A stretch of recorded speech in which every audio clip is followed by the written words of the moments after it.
All right. So let's see if we can get my broken monitor to work with me here. All right, there we go. So yeah, so I did some storyboarding of this out, and I did a little looking into it last night, and it looks like I can use Scratch to do the animation. The trick is like Scratch does. When I checked, it looks like it has screen cap capability. You can capture the images on your screen, so you can capture some of the video, but it's got like a 60-second limit. I mean, that would be, you could do it that way where you do it in 60-second increments, so like minute by minute. And if you're going to do like a 5 to 7 minute animation, that might be enough. So I may give that a try. But there's also Open OBS. OBS is it's used for a lot of live streaming stuff on like Twitch and stuff. It's an open source, free to use. Is it open source? I don't know. It's free to use. Um, screen cap software, so you can capture what you've got on your screen at certain points, and use it to do the whole animation. So like I could play Scratch on a browser window and have OBS capture just what's in that browser window and then trim it in my editor. So that's one possibility. So it looks like I should be able to use Scratch, and if I need to, OBS together to two pieces of free software, free to use software that would let me animate the story that I'm making and record it as a video, to which I can add audio files. So if I do any voiceovers, I'm wondering if it makes sense for me to do the voiceovers or if I can do text so the words appear. I don't like the idea of doing text. It stinks that I don't have access to a voice actor staff. Um, I might be able to find a couple of friends in a week or so who might have a chance, but that slows down the timetables. But I think largely this should work. So Scratch, OBS, using my editor, which is also free to use, a video editor that's free to use, and edit it together with audio recorder. And like that'll be the interesting part for some of that. Like there should be some like ambient sounds, some music, maybe.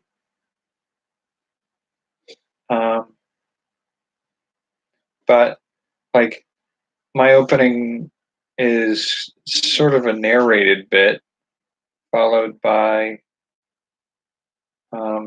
a scene of a computer screen and typing sounds. And I imagine I can use the keyboard to do typing and use my audio recorder to record the sound of typing and the creak of the chair, maybe the sound of the computer, light switch clicking on, a coffee pot, a refrigerator dropping and spilling something. So there are a bunch of these sound effects that I have to kind of get to include in this and sync them up with the visuals that I'm creating. And that's, silly me. I'm in the midst of planning this, scripting this out, and thinking about the artwork, the script, the style, how I'm going to edit it and capture the animation, um, and I kind of had in my mind, where the voices are going to come from, but I didn't. I didn't think like you're going to need sound effects and background music to a certain degree to set the mood, and so that adds some time it's going to take to do this. So I imagine this will probably run a little bit longer than 7 days, but I'm hoping not much more than that. We'll see how that goes.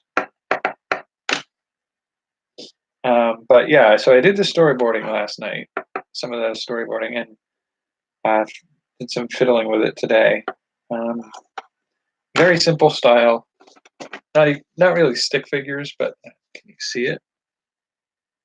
So like the first screen is a computer, the first scene is a computer screen, and then him typing at the screen, or like as if seen from the perspective of the screen, and then getting up and, or no, the next one is him sitting in his chair, turning away from the computer with his head in his hands. Then it's then it's him getting up and leaving the room. And then a click of a light turning on the interior of the kitchen with nobody in it yet, because he's just hit the light switch at the doorway way over on the side. And then zoom out and then move to the side, pan to the side a little bit, and get him entering the kitchen. Coffee pot, get a mug. I'll probably put a scene in there where it's like he gets the mug out of the cupboard and then he goes to pour the coffee, turns to the fridge, and then this is sort of like a two panels in one where it's the closed fridge. He'll have his hand reach out, grab the handle, and so like the second half is a tearaway view of the fridge being open where he's going to bend down, look in, grab the milk, and stand back up. But there's some notes on the side of that where it talks about while he's doing that, he hears the voice of somebody who sounds like they're scared and drops his milk, turns around. So that's sort of like the style, and like the last panel I'll give you a little bit there is a transparent person in the middle of the kitchen. Spoilers. But yeah, so that's sort of like this the method I'm going with there. I mean, I think I'm probably going more detailed with some of my art than I need to be. This is just storyboarding. This is really meant, you can do it with stick figures or just general blobs, like person here, fridge here, person opens fridge. Just like general layout sense of what's going on. Because if you spend too long doing this part of it, if you spend trying to get the details right on this, you might as well just do a slideshow like this. It's not a great animation style, but you want to do this in like a frame per second kind of illustration style. I mean, you're probably going to spend a minute or two at least per each square of event happening, just to figure out like how does the story flow with that scene. Like you don't need to do like his entering the kitchen, like the lights go on and his entering the kitchen, like he will walk. I don't need to, like I might even do like a 2 steps of a foot close up, but I don't imagine I need that. And you don't need to close up the feet all the way, zoom back out, pan all the way up just to show that he walked a distance. It's excessive. So like you're having to figure out how to frame a scene. And doing that with this is really more about picking the key moment of that take, that, you know, uh, leaving the room with a computer in it, going through the dark doorway, and then having like 2 seconds of black frame where you hear a click and suddenly you're zoomed in at a certain point in the kitchen with the lights on. And then you zoom out and pan right to see him entering the kitchen from the door. I don't need to show him walking through the living room and the dining room to get to the kitchen. There are key moments that, they're needed and some just aren't. Um, could I do it without the zoomed in look at the kitchen first with the lights turning on? Probably. Um, but I think going from walking through the door from the computer room to the suddenly he's walking, like you're walking vertically in the screen to the door, and sort of front to back really, but um, and then suddenly switching direction to sideways across the kitchen. I feel like that's too much of a jump. You want to kind of like if you could get away with it once, and if it suits the a confused or frantic scene nature, that might be viable. But I feel like if you did that for several scenes in a row, it would really start to feel jumpy. And the early stages of the story are supposed to be like tired, um, drained,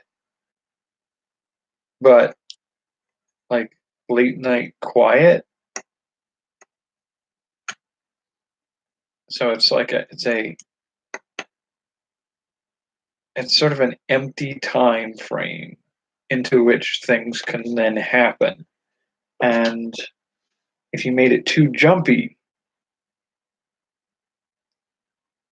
you I mean like jumpy is a useful tool for things like, oh, this intense scene, or confusion, or high action. And if you start that way with everything, it's hard to up the story in action as you get towards the more intense portion of the story.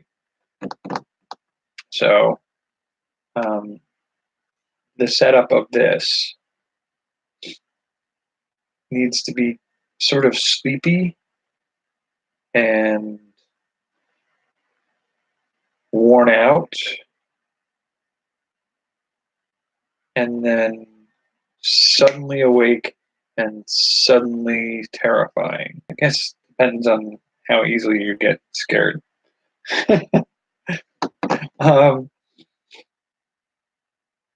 but it's this storyboarding is a good way to get a sense of things, and there are a couple parts in here where um, like I go back and forth on it, but like some of the scenes, like the scene where he hears the voice, um, and stands up, or yeah, turns around quickly, looks around the kitchen and sees an empty kitchen, and then uh, the scene where he has to bend down and get the milk that he dropped.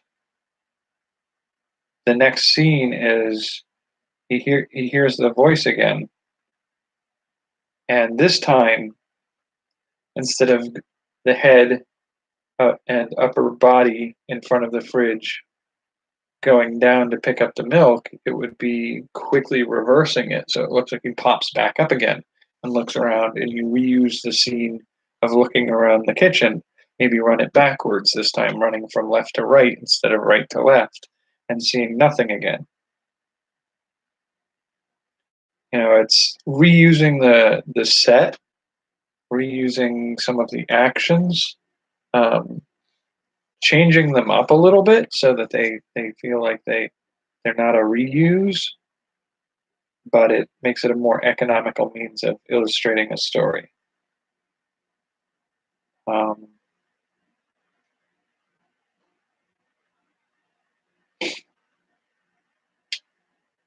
yeah, I'm kind of curious to see how long this ends up being, because as I look at it, well, I mean, I didn't include at the start of it the opening sort of narration portion, but like if that's 10 to 20 seconds, and then this typing scene maybe 10 seconds, like blocking it into like 10-second sections. It's like 1, 2, 3, 4, 5, 6, 7, 8, 9, 10. So we're sort of at like 100, 130 seconds. So about um, we're probably in the area of about 2, 3 minutes long to get from the intro to the first sort of surprise aspect of the scene.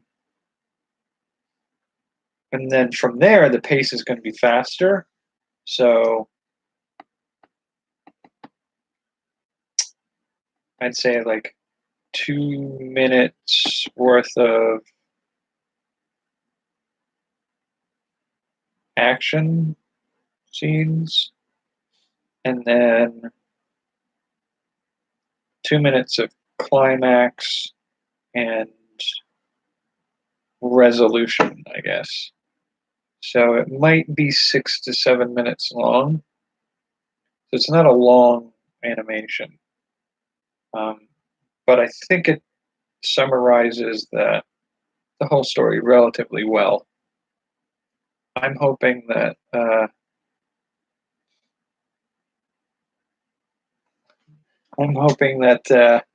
it's still a good short story in video format, and not just like a 6 minute.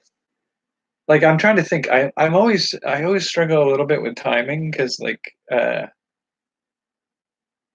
when you really think about it, early on when I was first doing my videos, and you can see them on the old videos on this channel, where like the first ones I did was like I read a book. So I would do a montage of me reading the book. And I thought like, well, I'll do about a minute long montage. That's excruciating to watch those. You can skip ahead of them. I usually put a time link like after about 4 or 5 months of doing that. I kind of latched onto the idea of like, well, that's too long. That's And so I would put a timestamp so that you could jump to later in the video, so you could get past the montage. Um, but like, it's hard for me to think in my head, like 10 seconds is a long bit of video. And so like a 6 minute video is a lot of 10-second clips. Um, so I, but in my mind, 6 minutes. I mean, I've been doing this video for 20 minutes. It doesn't feel like I've been doing this for 20 minutes. And so, like, there's a tendency in my mind to feel like a 6 minute animated short is too short, but a lot can happen in 6 minutes. And if you pace it right, it happens to be enough to tell a story in. Um, I try to keep most of my videos under 15 minutes long when I'm doing the recorded and edited videos. And a 15-minute long video is sort of hitting the long end of where I usually go with them, 10 to 15 minutes. But for telling a story, I mean, that's the other thing for me is like when reading a book or even a short story, it's really, really hard to build a setting, a plot, and character development in a 3 to 5 page story. And so, like a few years ago, when I did that exercise where I did a short story every day, where I wrote 3 to 5 thousand words, I think it was, yeah, about 3 to 5 thousand words per short story. The process of getting familiar with giving enough information without giving an ounce of extra space filler. Like you have to compress an entire story, character arc, world setup, and like when you tell a story, you have to start with something that tells people where they are and what's happening. And then you've got to introduce a character who you're either going to follow or uh, observe. And you have to make the character somebody that the reader will stick with. Not like, oh God, who's this dork? When's the real character coming along? Like, they have to have a connection form with a character. Says, all right, I'll follow this. I'll see what's happening to this person.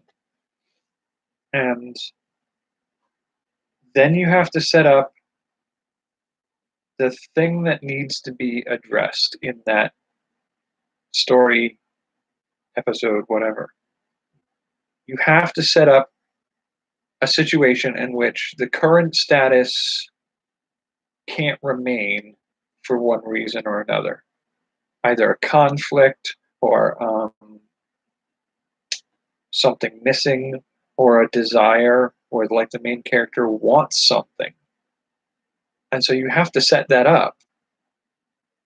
And really, you have to set up your setting, your character, and the desire, the goal within the first 10% of the story. And so when your story is 3 to 5 thousand words long, it's a very short period of time to set that early part up. And then your action sequences of the labor to get that point. And usually you have a point where there's a setback, and then the climactic scene, and then the wrap up is going to be like 8 to 5% of your end. It's just cleaning up the end pieces. If you write a story where the end tidies up, I would hope that you do. It's even in situations where things are being set up for a sequel, or it's like a dystopian story where they don't win. There's still some sort of answer the reader gets. Like the thing that starts the story, the thing that the character is like, oh, I need to do this, or I want this. And then it's the impetus that sets out the rest of the adventure. You're going to get to a point where by the end of the story, if you don't answer whether or not that has been taken care of, like maybe your character sets out to find his uh, sister's lost teddy bear on a cold winter night uh, after they'd gone sledding and she had brought it with her. So he has to go out looking for it. Like, you can still tell the story where he gets there and he's chased by dogs, and eventually he realizes, like, he sees a piece of the destroyed bear, and it's apparent that the dogs have destroyed the bear.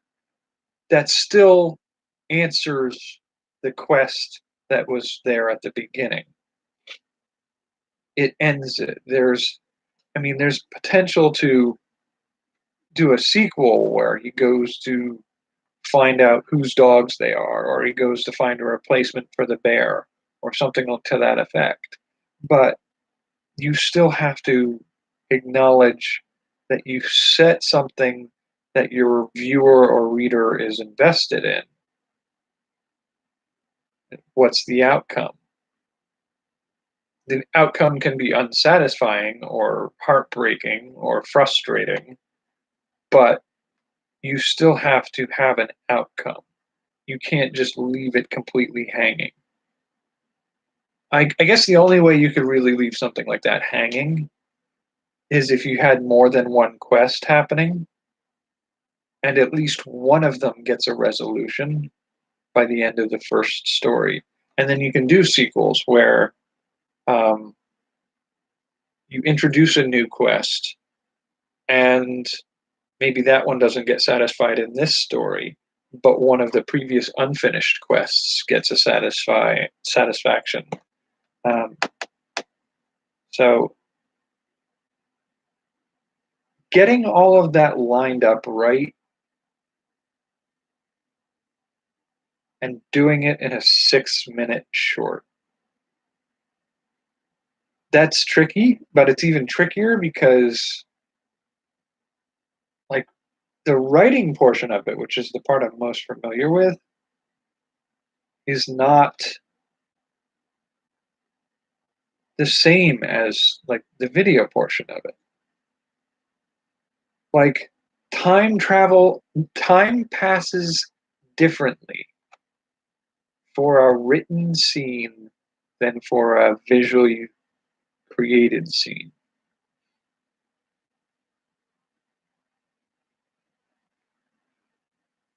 Like, if you imagine a scene in a book of a person taken prisoner, and they're strapped to a chair in a little cell, and how they experience that imprisonment, the time they're sitting there alone with their own thoughts, and the potential interrogation of somebody coming in and interrogating them. The timing and the pacing on that will be so much different for a video sequence in a movie, where, like, it could be several pages in a book of them coming to strapped to a chair in a small room, noticing what the room looks like, taking the time to describe it, noticing what kind of condition they're feeling, the thoughts about what might have happened and where they think they are and who's got them held in this room. That takes time. And then potentially additional time where they're left sitting there with nobody else there, so that you get the chance to feel that solitude before somebody comes in, and the dialogue and the interaction happens in a shorter chunk of time. Whereas in a movie, it's going to be more of a from black to suddenly seeing the room and scanning the room, seeing it empty, looking around to see if there's a way to get free, see that you're tied up in a chair, see that you've got bruises and some blood stains on you. And then you're going to try to see if there's a way you can get out of here, notice the door is locked or something to that effect. Make some noise and see if you can hear anybody else outside. but it's all going to happen in 2-3 seconds at most. And then you're probably going to do a jump cut to sort of express the passage of time. And then you're going to have somebody come into the cell, and it's going to be the dialogue and the interaction of that scene that's going to be much larger than the scene looking around the cell. Because visually, you can express the environment with a look, whereas written exploration of the environment is expositional. It's longer writing description. And so from my written script to the visual,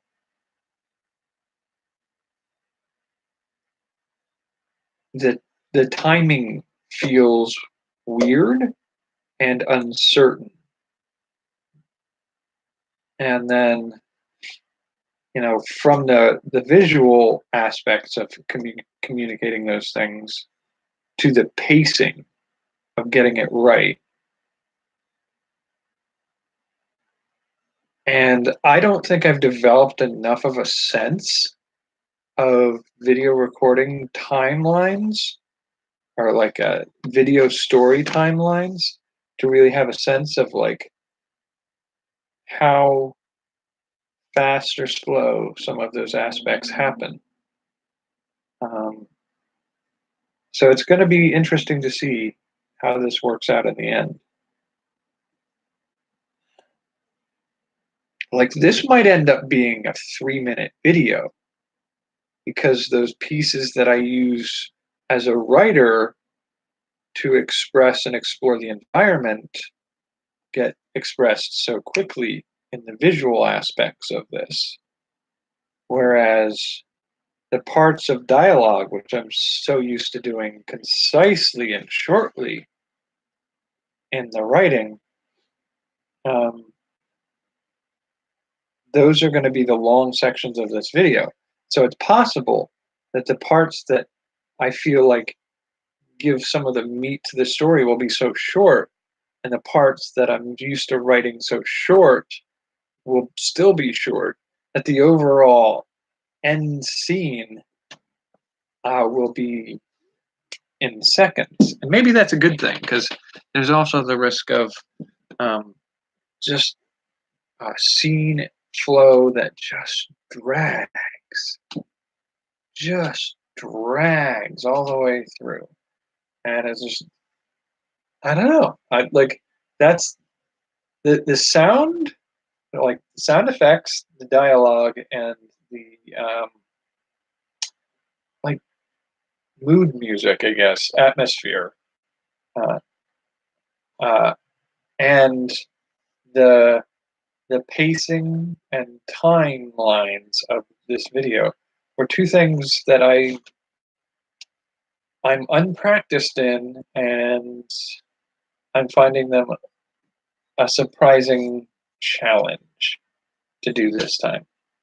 So I'm hoping it turns out good. Admittedly, this project is,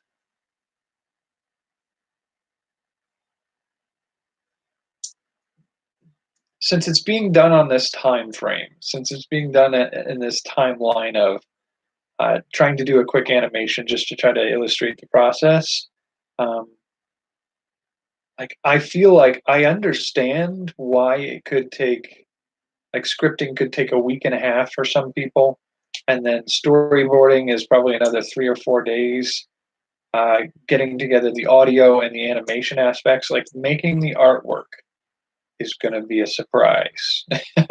Like, when I sit down to do this artwork, it's going to be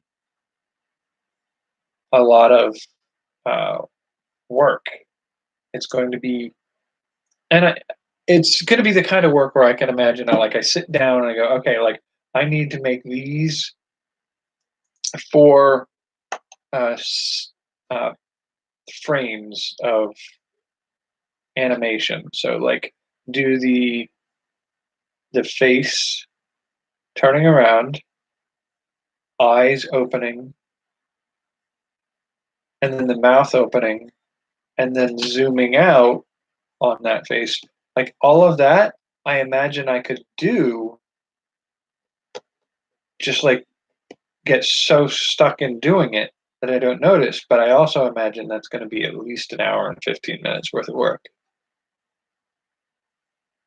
And so, like for a 4 frame animation, um, not frames, but a 4 part animation sequence, that's, I feel like for a 6 minute video, easily 3 or 4 days worth of work under most circumstances. Now, I'm hoping that some of the techniques I use to make this are uh, possible to do in a way that makes it easier and a little bit quicker to do. Um, and I may take some of those shortcuts where I run a sequence backwards, like the see nothing in the kitchen, slowly drop below frame to pick up the milk, pop back up into frame, turn back to the kitchen, and run that kitchen panning shot backwards. Um, that's just taking a sequence and running it backwards, and that'll easily cut 30 to 40 minutes off of work time.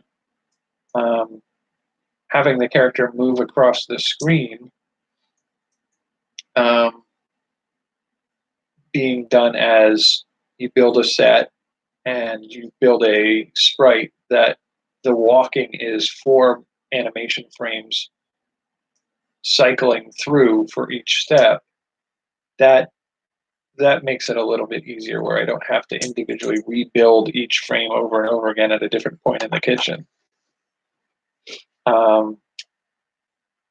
So there's some parts of this that I can make it run faster. But if I were to do a 6 to 10 minute animation, hand-drawn animation,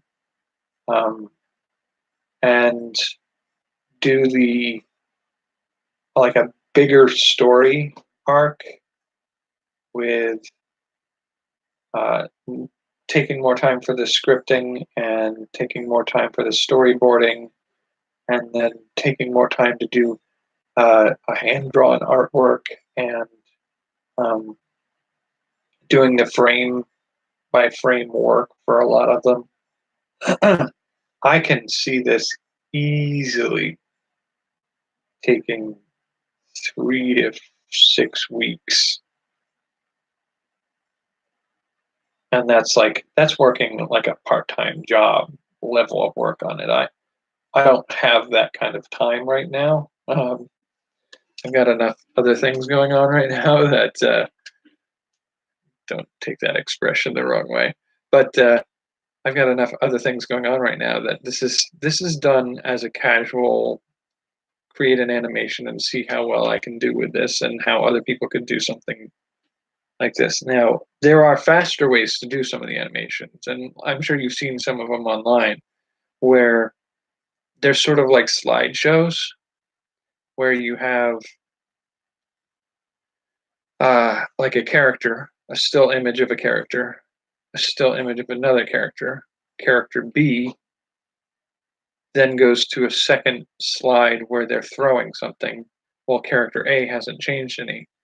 And then character A changes to catching while character B goes back to standing still. And it's just like jump cut frames.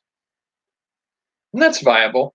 And that's something I might do more of with like my choose your own adventure YouTube videos that I was working on, like going from a backdrop with 2 main characters up front and then changing their expressions to startled, then switching over to a different frame of what they're startled by. And it's not having to animate all the in-betweens makes it so that you can at least communicate the story with visuals well enough without having to put months of work into a 10-minute to 15-minute video. But all right, so we hit about 40 minutes already. Um, I'm surprised. I feel like there was a fair amount to talk about tonight. Um, Tomorrow, I'm not going to make any promises as to what I'll have done by tomorrow. But I will have more of this done. I will update where I am tomorrow when tomorrow comes. And hopefully, I mean, this is day 3 or 4. If it's 4, I'm going to be sad. Nope, nope. Stop right there. Nope. Okay, so yeah, maybe 4. Yeah. So I've got 3 days. That'll be interesting to see if this gets flagged for having that run in the background for that brief few seconds. I don't even know what that was. That was some other thing that popped up. All right. I guess I'll cut it here soon, but 3 days left for the first week of animation. I'm feeling this is probably gonna run more than 7 days. As much as I hate to think it, but for a first go, that's not bad. You can do it in a week or two, I'll take it. All right, I will see you guys tomorrow. Take care of yourselves.